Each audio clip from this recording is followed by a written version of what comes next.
salary you've allowed me of $45,000. That's very generous. And you deserve every penny. Well, what if I take a bigger salary, say $60,000? Whoops. My tax goes up to nearly $11,000. Well, of course, that outrageous salary you're now demanding will also put you in a higher tax bracket. Ouch. Well, what if the tax rate goes up to, say, 35%? Then how much tax will I pay?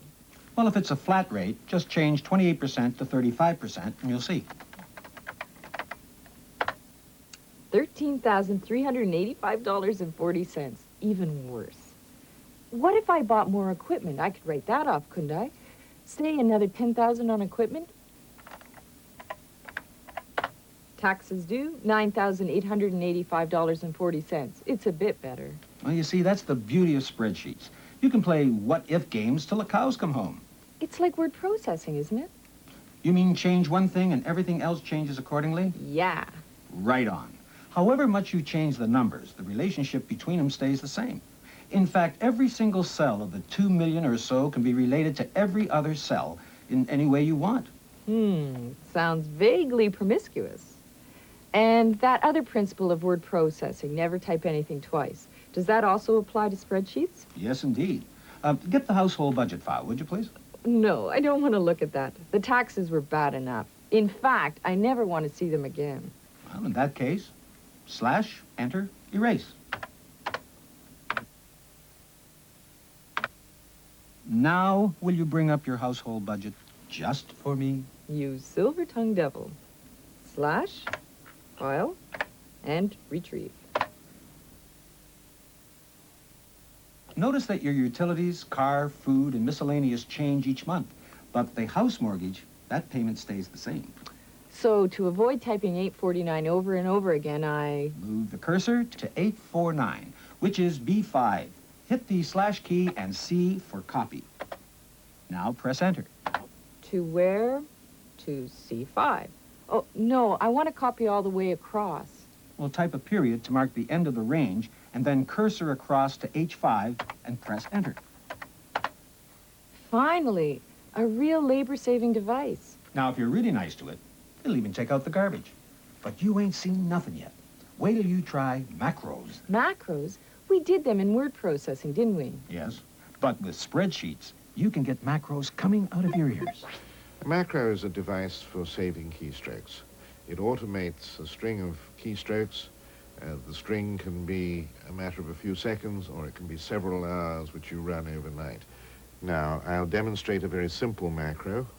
First of all, we automatically name the cell with a preset name by means of the macro Alt-N, which is quicker than the eye can see.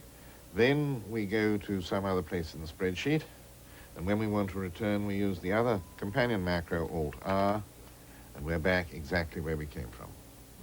Now, the way the two macros that you just saw work, this one is Alt-N. Alt-N names the cell circumflex X.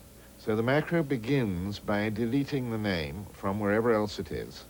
Then it creates the name again on the cell that the cursor is on, and the macro ends with a return command. Now, what that operation has done is to give a fixed name to the particular cell that you came from.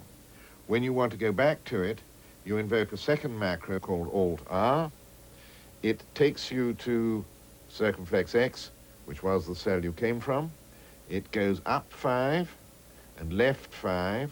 The purpose of that is to move the cell into the middle of the screen, and then it goes back to the cell and stops with a return command. And that's all there is to the return macro. A template, on the other hand, is like a blank form which has the elements laid down in it already for reuse. This template is a very simple spreadsheet which is used to keep track of my company's expenses. The same template is used every month, which means that this particular file, which is blank as to items, is called up every month. The month is typed in where it says period, and the expenses are typed in the appropriate columns with automatic addition down here. The spreadsheet is saved under a new name so that this old template can be reused for the following month. One of the most popular ready-made financial packages is called Quicken. Here is the opening menu from Quicken, which gives you a choice of the things that you can do. First of all, from the menu, we select the accounts. We put in the check number. Then we start typing manually insurance, but the program recognizes and records the entire payee in one. Then we put in the amount. The program invites what category of expense